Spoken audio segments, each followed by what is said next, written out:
تو جو پیدا ہو رب پیدا، لم یلد ولم یولد، اللہ تبارک و تعالی پیدا نہیں ہوتا، مالک تو ازلی ابدی شان رکھتا ہے۔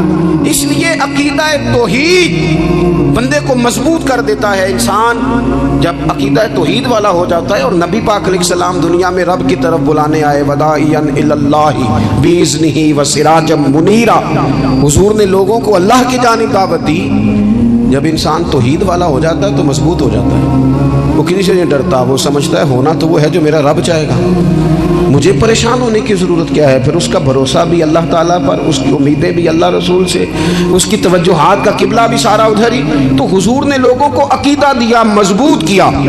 رسول پاک صلی اللہ تعالیٰ علیہ وسلم نے ذہنوں کو پختگی عطا فرمائی۔ تو سب سے بنیادی چیز حضور کا جو احسان ہے وہ عقیدہ ہے۔ پھر بعض خاص طبقات پر حضور نے خاص احسان کیا۔ آج بھی پوری دنیا میں ڈنڈورا پیٹا جاتا ہے عورتوں کے حقوق کا،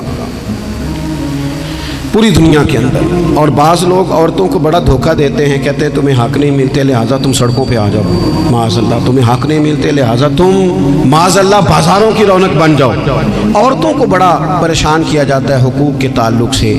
نبی پاک علیہ السلام کی آمد سے پہلے کوئی خاتون کے ساتھ سلوک اچھا نہیں کیا جاتا تھا، اس کا کوئی جائیداد میں حصہ نہیں تھا۔ عورت کا خامد اگر فوت ہو جاتا تو اپنے سسرال کے خاندان کی پراپرٹی بن جاتی معاذ اللہ، اور جس کے مرضی چاہے سپرد کر دیتی۔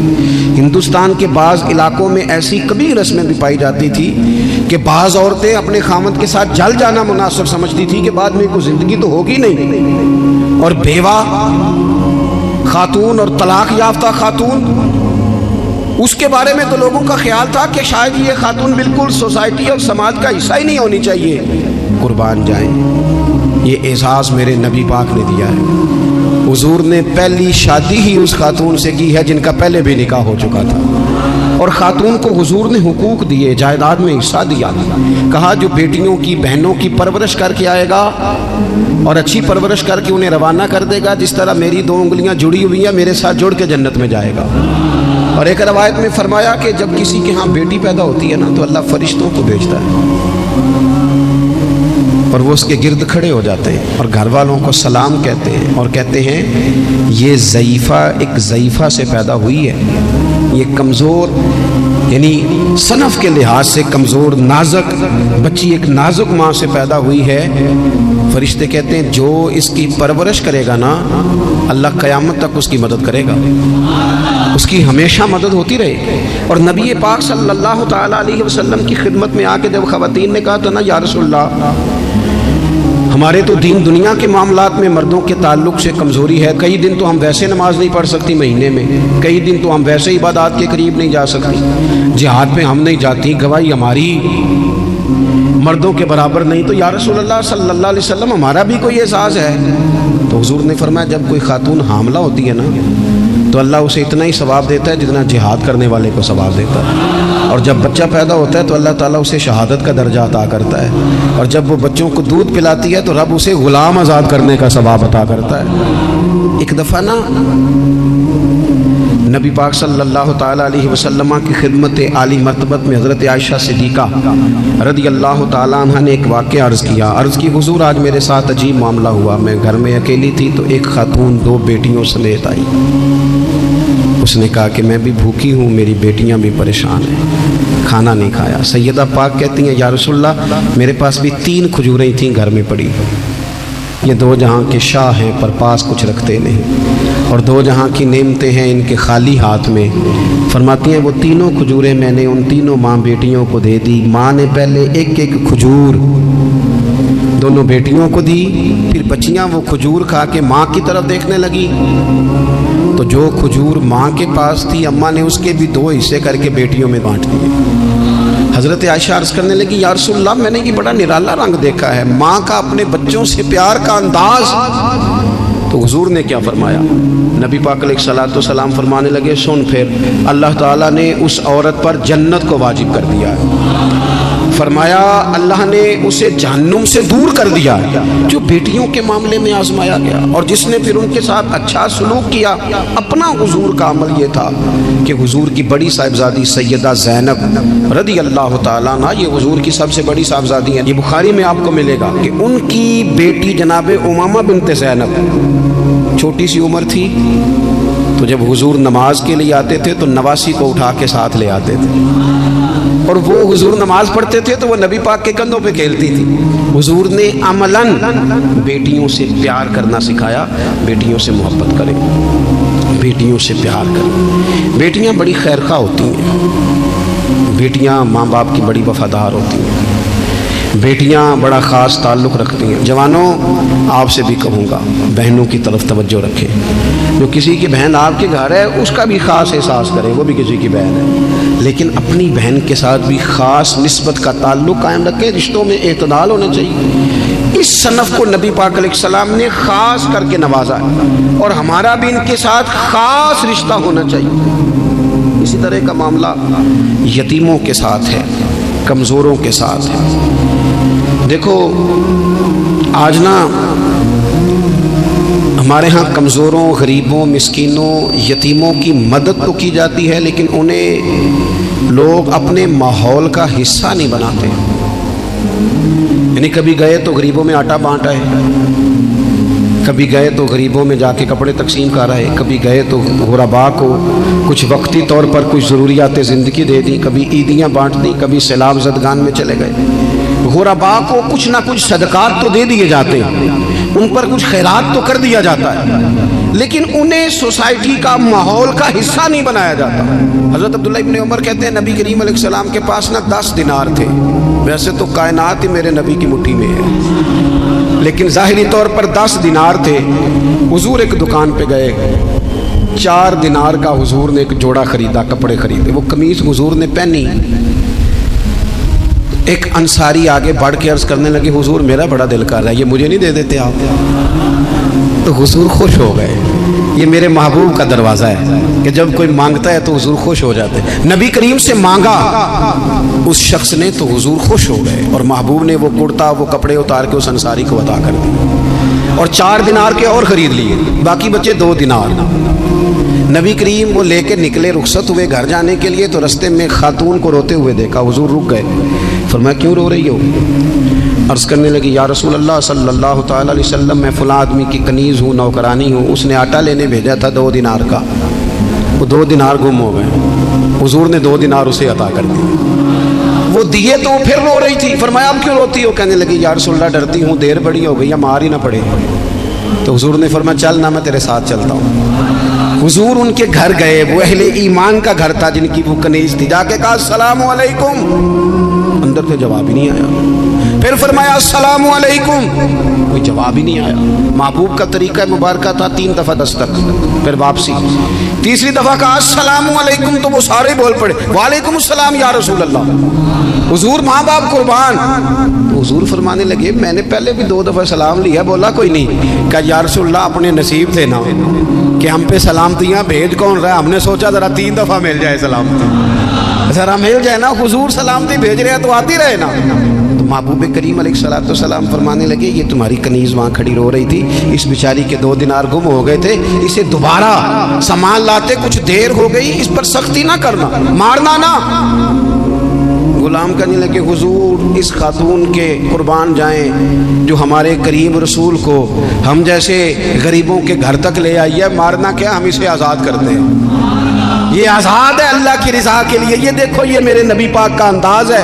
حضور نکلے تو جناب عبداللہ ابن عمر فرماتے ہیں رسول کریم فرمانے لگے شکر ہے اللہ تعالیٰ کا 10 دینار تھے، ایک انصاری نے بھی قمیض پہن لی، میں نے بھی قمیض پہن لی، اور رب نے کنیز کو آزاد بھی فرما دیا۔ یہ انداز ہمیں نبی کریم نے دیا ہے کہ ہم اپنے دولتوں میں، اللہ کی عطاؤں میں غرباء کو، قریبیوں کو، رشتہ داروں کو، بہن بھائیوں کو تھوڑا شریک کر لیں، تاکہ وہ جو آسودگی اللہ نے ہمیں دی ہے اس میں سے دوسروں کو بھی کچھ نفع ملے۔ میرے نبی پاک صلی اللہ تعالیٰ علیہ وسلم کا انداز کچھ اس طرح کا ہے کہ امام بہقی نے لکھا ہے حضرت بشیر بن عقبہ رضی اللہ تعالیٰ عنہ کہتے ہیں میرے والد انتقال کر گئے تھے، اور میں ایک جگہ پہ بیٹھ کر رو رہا تھا کہ نبی پاک صلی اللہ تعالیٰ علیہ وسلم میرے قریب سے گزرے، کیوں روتے ہو؟ یا رسول اللہ میرے والد کا انتقال ہو گیا، میری والدہ رخصت ہو گئی۔ تو یہ ہمیں حضور نے سبق دیا ہے، یہ یتیموں غریبوں کا خیال رکھنے کا یہ بھی ایک نقطہ، یہ بھی انداز ہے۔ کائنات کا بڑے سے بڑا درد دل رکھنے والا بندہ یہاں تک نہیں جا سکتا جو میرے رسول کریم نے بیان فرمایا۔ کہتے ہیں نبی پاک علیہ السلام فرمانے لگے، بشیر بن عقبہ کیا تو اس بات پر راضی نہیں کہ میں تیرا باپ ہوں اور عائشہ تیری ماں ہو؟ آنا تجھے ہم شامل کر لیں اپنے گھرانے میں، آ جانا، مکمل تیرے معاملات کا خیال کیا جائے، تو آ جا۔ اتنا بڑا درجہ نبی پاک نے تو حضرت سلمان فارسی کے بارے میں بھی فرمایا کہ میں نے انہیں اپنی اہل بیت میں شامل کر لیا۔ رسول اللہ صلی اللہ تعالیٰ علیہ وسلم غرباء کے لیے، مساکین کے لیے، یتیموں کے لیے، ناداروں کے لیے جو خاص احسان بن کے آئے، وہ یہ والا لہجہ نہیں کہ ہم مطمئن ہو گئے کہ ٹھیک ہے ہم گئے تو تھے، اتنے پیکٹ بانٹ تو آئے، اتنا کچھ ہم نے دے تو دیا، فلانا کام کر تو لیا، اور ویسے وہ بھی کب تک کیا جب تک خبریں تیز تھی۔ ہمارے ملک میں سیلاب آیا، میڈیا نے خبر دی، شور ہوا، لوگوں نے بڑی کوشش کی، الحمدللہ بڑے اچھے جذبات کا اظہار کیا، ڈھیر سارے لوگ وہاں گئے۔ میں آپ سے پوچھتا ہوں کہ کیا سیلاب زدگان سارے اپنے اپنے گھروں میں چلے گئے؟ ان کے گھر بن گئے، لیکن ہمارے جذبے کیوں ٹھنڈے ہو گئے؟ اس لیے کہ خبریں ٹھنڈی ہو گئی۔ ہم تو چلتے ہیں ٹرینڈ کے ساتھ کہ آج کل ٹرینڈ کیا ہے، اگر خبر ادھر کی ہے تو ذوق ادھر کا ہے، خبر ادھر کی ہے تو ذوق ادھر کا ہے۔ دیر پا کام کرنا اور خاص جذبات پیدا کرنا ان لوگوں کے لیے۔ حضرت سیدنا عبداللہ بن ابی اوفا رضی اللہ تعالیٰ عنہ روایت کرتے ہیں، ایک یتیم بچہ آیا تھا، اس نے عرض کی حضور میری ماں بھی بھوکی ہے اور میری ایک ہمشیرہ ہے وہ بھی بھوکی ہے، روٹی دا دکھ نہ پوچھو، روٹی تے بندہ کھا جاندی ہے، یہ جو بھوک ہوتی ہے نا، بھوک، بہت سارے لوگ نا، میں ایک شادی میں تھا تو وہاں ایک دو لوگ کھانا کھا رہے تھے تو بعض لوگ انہیں دیکھ دیکھ کے مذاق کر رہے تھے، ویڈیو بنا رہے تھے، کہتے دیکھو کھانا ہی نہیں آتا، کیا انداز ہے، سارا ان کا منہ جو ہے وہ کھانے سے بھر گیا، ہاتھ دیکھو کہاں تک ان کے لتھڑ گئے، کیا انداز ہے۔ تو میں نے کہا تم ان کے کپڑے بھی تو دیکھو نا، انداز، بیٹھنا اٹھنا، کپڑے پہننا، یہ غریبی کا پتہ دیتے ہیں۔ بھوک جب تیز لگی ہو پھر کھانے کے آداب لوگوں کو یاد نہیں رہتے۔ غربت نے میرے بچوں کو تہذیب سکھا دی، اب وہ سہمے ہوئے رہتے ہیں، شرارت نہیں کرتے۔ وہ عزیز ہوتا یہ ہے کہ جب انسان کو بھوک شدید لگی ہو نا، پھر اسے ڈاکٹر کی ہدایات نہیں یاد رہتی، پھر تو پیٹ کی آگ بجھانے کو لوگ دوڑتے ہیں۔ تو کہتے ہیں اس بچے نے آ کے عرض کی، یا رسول اللہ صلی اللہ تعالی علیہ وسلم ماں بھی بھوکی ہے، بہن بھی بھوکی ہے۔ حضور نے نا اسے 21 کھجوریں عطا فرمائی، فرمایا 7 تیری، 7 تیری بہن کی، 7 تیری والدہ کی۔ اور یہ حضور نے 21 کھجوریں دی ہیں، یہ نبی پاک نے 21 دی ہیں، ہاں یہ حضور نے 21 دی، اور حضور تو اشارہ بھی کر دینا تو پھر روٹی ساری زندگی ختم نہیں ہوتی۔ وہ حضرت ابو ہریرہ کو بھی ملی تھی، فرماتے ہیں میں کئی سال کھاتا رہا، 1 کلو کھجوریں تھی پر ختم ہی نہیں ہوئی۔ 21 کھجوریں حضور نے دیں۔ حضرت معاذ بن جبل رضی اللہ تعالیٰ عنہ اٹھے اور دوڑ کے جا کے نا اس یتیم کے سر پہ ہاتھ پھیرا اور کہنے لگے پتر اللہ تجھے اپنے والد کا جانشین بنائے۔ تو حضور فرمانے لگے معاذ یہ تم نے کیا کیا؟ عرض کی حضور اس بچے کی بات سن کے میرا دل بھر آیا ہے، محبت میں انگڑائی لی ہے تو میں نے یتیم کے سر پہ ہاتھ پھیرا ہے، یہ دیکھو حضور کا رشتہ۔ نبی کریم فرمانے لگے سن پھر جس نے کسی یتیم کے سر پر محبت سے ہاتھ ہی پھیر دیا نا تو اللہ ہر بال کے بدلے اسے ایک نیکی بھی عطا کرے گا، ایک گناہ بھی معاف کرے گا، اور ایک درجہ بھی بلند فرمائے گا۔ چلو ہاتھ ہی پھیر دیا، تو نے کچھ تو کیا یتیم کے ساتھ، تیرا کوئی تو اس سے رشتہ ہوا۔ اور تیسرا طبقہ ہے غلاموں کا، مسکینوں کا، غریبوں کا۔ میں اور آپ اس ملک میں رہتے ہیں جہاں کچھ لوگوں کو کھانا بھی نہیں وقت پہ ملتا، اور کچھ لوگ 5 لاکھ روپیہ گاڑی کا اس لیے اضافی دے دیتے ہیں کہ مجھے ذرا نا نیو ماڈل جلدی چاہیے۔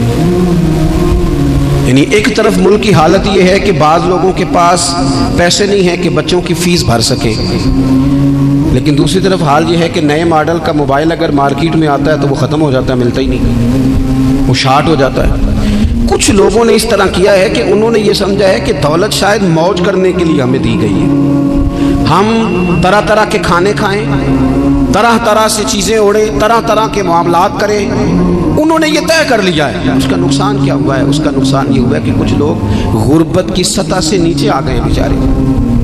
نبی پاک کا جو احسان ان غریب لوگوں پر ہے، حضور علیہ السلام کے پاس نا حضرت عبداللہ ابن عمر روایت کرتے ہیں اور طبرانی میں موجود ہے، حضور کے پاس نا 10 دینار تھے۔ ہمارے پاس بھی پیسے ہوتے ہیں نا،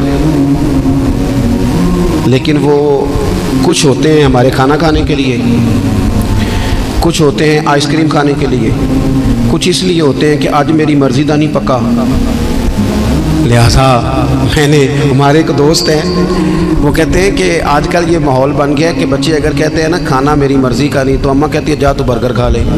کہتے ہیں ہمارے دور میں یوں نہیں ہوتا تھا، اگر ہم کہتے تھے نا کھانا میری مرضی کا نہیں تو پھر ہمیں ڈبل چیز کھانے کو ملتی تھی، ایک مار بھی کھانا پڑتی تھی اور وہ کھانا بھی کھانا پڑتا تھا۔ اور پھر کچھ پیسہ لوگوں نے صرف اس لیے سنبھال کے رکھا ہوا ہے کہ جو اضافی چیزیں ہیں نا، اضافی، میرا ویسے تجربہ نہیں ہے اور نہ میں نے زیادہ گہرائی سے دیکھا ہے، بس مجھے بتایا گیا ہے، اور پتہ نہیں اب بات درست ہے کہ نہیں، مجھے بتایا گیا ہے کہ پہلے لڑکیاں بیوٹی پارلر جاتی تھی، اب سنا ہے لڑکے بھی جاتے ہیں۔ اب خدا جانے یہ بات سچ ہے کہ غلط ہے۔ یہ جو اضافی اخراجات ہیں نا، یہ اگر ہم تھوڑے سمیٹ لیں، یعنی مولا علی شیر خدا کرم اللہ تعالی وجہہ الکریم مزدوری کر کے نکلے تو 2 کلو کھجوریں تھیں، حضور بس فرمانے لگے 1 کلو میرے بچے کھائیں گے اور کلو مدینے کے غریب بچے کھائیں گے، یعنی کل 2 کلو ظاہری طور پر کھجوریں ہیں، اس میں بھی دوسروں کا حصہ۔ ہمارے پاس جو مال آتا ہے اگر تھوڑا سا نا ہم اسے یہ نہ سمجھ لیں کہ میرا ہی حق ہے، کسی کو اس میں سے ایک لقمہ بھی نہیں ملنا چاہیے، اگر ہم تھوڑا سا نا دل کشادہ کریں تو 3 لوگوں کا کھانا 4 بھی کھا سکتے ہیں، 4 کا کھانا 5 بھی کھا سکتے ہیں، 6 کا کھانا 7 کا کھانا 10 بھی کھا سکتے ہیں۔ شرط یہ ہے کہ دل کشادہ ہو، دل دریات سمندروں ڈونگے، کون دلاں دیا جانے، تھوڑی سی نا کشادگی پیدا کی جائے۔ اور ایک بات آخر میں آپ کی خدمت میں یہ عرض کرنی ہے کہ جو زیر دست لوگ ہوتے ہیں نا، غلام، ملازم، نوکر، آپ اپنی زندگی کے مسائل دیکھ لیں، جن لوگوں کے پاس لاکھوں آتا ہے، کبھی ہزاروں آنے لگ جائے تو پریشان ہو جاتے ہیں، تو جن کے پاس صرف سینکڑوں ہوتے ہیں، تو ایسا تو نہیں کہ آپ ہی ٹینشن میں ہیں اور آپ ہی کو غصہ آتا ہے، وہ بیچارہ کبھی نوکر بھی تو ٹینشن میں ہو سکتا ہے، ملازم کو بھی تو کبھی ٹینشن ہوتی ہے نا، اس کے ساتھ بھی تو مسائل وابستہ ہے نا۔ حضرت سیدنا ابو مسعود انصاری رضی اللہ تعالیٰ عنہ بیان کرتے ہیں کہ مجھے اپنے غلام پہ غصہ آیا تو میں اسے مار رہا تھا، نبی کریم تشریف لے آئے، حضور نے ایک جملہ کہا تو میں رو پڑا، حضور فرمانے لگے جتنا اختیار تجھے اس پر حاصل ہے نا، اس سے کہیں بڑھ کر رب کو تیرے اوپر اختیار حاصل ہے، لہٰذا اللہ سے ڈر، اس کے معاملے میں اللہ سے ڈر۔ اور پھر حضور تو صرف غلام نہیں، جانوروں کے حق تک کا خیال فرماتے ہیں۔ ایک جگہ تشریف لے گئے تو اونٹ آپ کے پیروں پہ سر رکھ کے رویا، نبی کریم نے اس کی پشت پہ ہاتھ پھیرا، فرمایا اس کے مالک کو بلاؤ نا، جب وہ آیا تو کیا ارشاد فرمایا؟ فرمایا تو اس کے معاملے میں اللہ سے نہیں ڈرتا، اس نے شکایت کی ہے کہ تو اس کی طاقت سے زیادہ بوجھ ڈالتا ہے، چارہ اور پانی بھی وقت پر نہیں دیتا۔ یہ حضور کے احسانات ہیں، ہمیں ان احسانات کا خاص خیال رکھنا چاہیے۔ اور یہ جو ایام ہے عید میلاد النبی کے، ان ایام میں بالخصوص ہمیں غریبوں کے ساتھ، یتیموں کے ساتھ، بیواؤں کے ساتھ، مساکین کے ساتھ، لاچاروں کے ساتھ اس لحاظ سے زیادہ مدد کرنی چاہیے کہ میرے رسول پاک انہی کے لیے تو زیادہ رحمت بن کے آئے، انہی کا تو محبوب نے خیال زیادہ فرمایا، انہی کے بارے میں تو ہمیں تلقین زیادہ فرمائی۔ وہ اپنے پرائے کا غم کھانے والا، مرادیں غریبوں کی بھر لانے والا، مصیبت میں غیروں کے کام آنے والا، وہ نبیوں میں رحمت لقب پانے والا۔ تو نبی پاک علیہ السلام کے غلاموں، یہ ہمیں سیکھنا ہے، اس پر ہمیں عمل کرنا ہے۔ اللہ کریم کی بارگاہ میں دعا ہے اللہ ہماری حاضری کو قبول فرمائے۔ آخر دعوانا ان الحمدللہ۔